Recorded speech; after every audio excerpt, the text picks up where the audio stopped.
Hi everybody, so today's video is going to be all about setting powders, if you couldn't tell from the title. Now by setting powders, I mean the powder that you put over your liquid foundation and your concealer to set it and to make it last all day. Now there's a couple different ways you can do it. All the methods I'm going to show you I have tried, and then a little bit at the end I'll talk about some of my favorite ways personally, or my go-to specific way. Now, all of these powders I'm a big fan of. Obviously, I wouldn't talk about them if I wasn't. But first off, I know a lot of people sometimes use MAC Studio Fix to use as a setting powder if they're using it for like a tinted moisturizer or something, because this one, it has coverage to it, so is this. This one I don't really use as a setting powder. I use this as my powder foundation. I have it on today and you can see it's just very, on me, it covers wonderfully. I use a lot of, I conceal the areas underneath that need to be concealed, and it just works wonderfully for me, but I do not use this to set liquid foundation. I've tried it, don't really like it. It kind of cakes up a little bit for me anyway. But yeah, so this is my powder foundation, not my setting powder. But I know a lot of people, keeping with the MAC theme, I know a lot of people to set liquid foundation, I'm doing this so it doesn't get everywhere, they use the MAC Skin Finish Natural, the Mineralized Skin Finish Natural, and this is in Light Plus, the darker light version. And this works really well as well. This works really nice for either a tinted moisturizer, or if you're wearing like either a medium to full coverage foundation where you still need just a little bit of, something to kind of even out the skin tone a little bit, even though the foundation should do that as well. But I'll notice sometimes with me, if I'm using my Matte Velvet Plus, sometimes even if I do conceal, sometimes my concealer is actually a little bit lighter just because I accidentally bought the lighter color concealer before I went tanning. So instead of going and paying like $22 for another concealer, I'm just gonna stick with it because why not? So this helps to even out a little bit, which is nice. So if you have that problem like me, this works really well.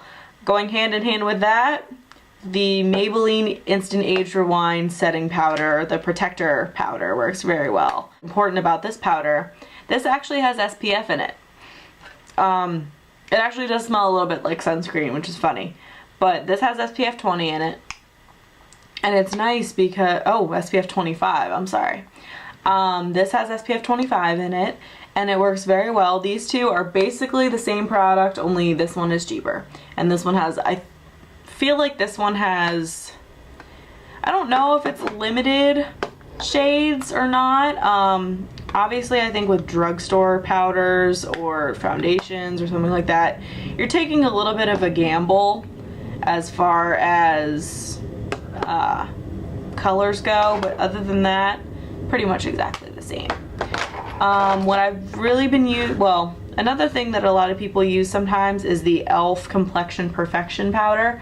As you can see, it has, the green, the yellow, the pink, the blue, and you just kind of swirl it around with the brush and dust it all over your face. It does not transfer like green, yellow, blue, or pink. It actually transfers as a white translucent powder.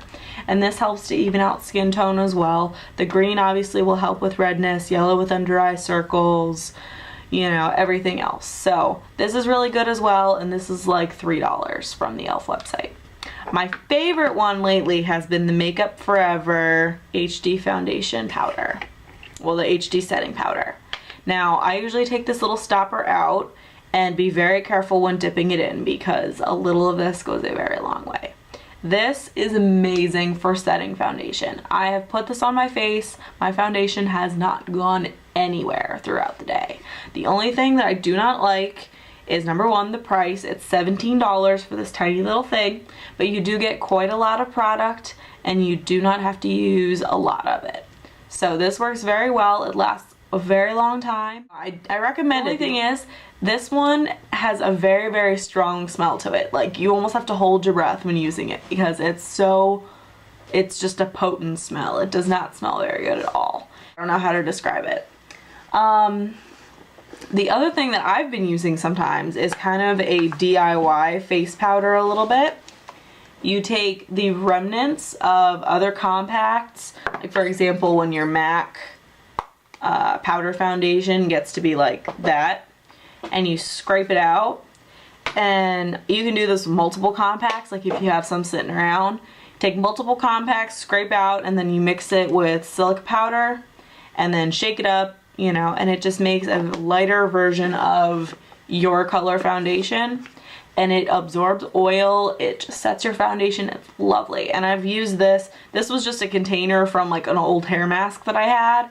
I just rinsed out the container, put a label that said setting powder on it, and it works wonderfully. The jar screws closed, so I don't have to worry about it spilling everywhere.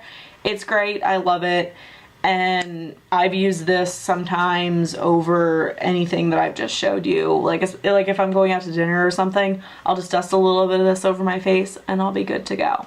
So, if you have any questions about anything that I've just showed you, if you'd like to tell me some of your methods for setting your liquid foundation, or what you like to do with your powder, just go ahead and leave some comments below. Please comment, subscribe. There's going to be a lot more videos to come, and I hope you guys have a great day. Thanks for watching.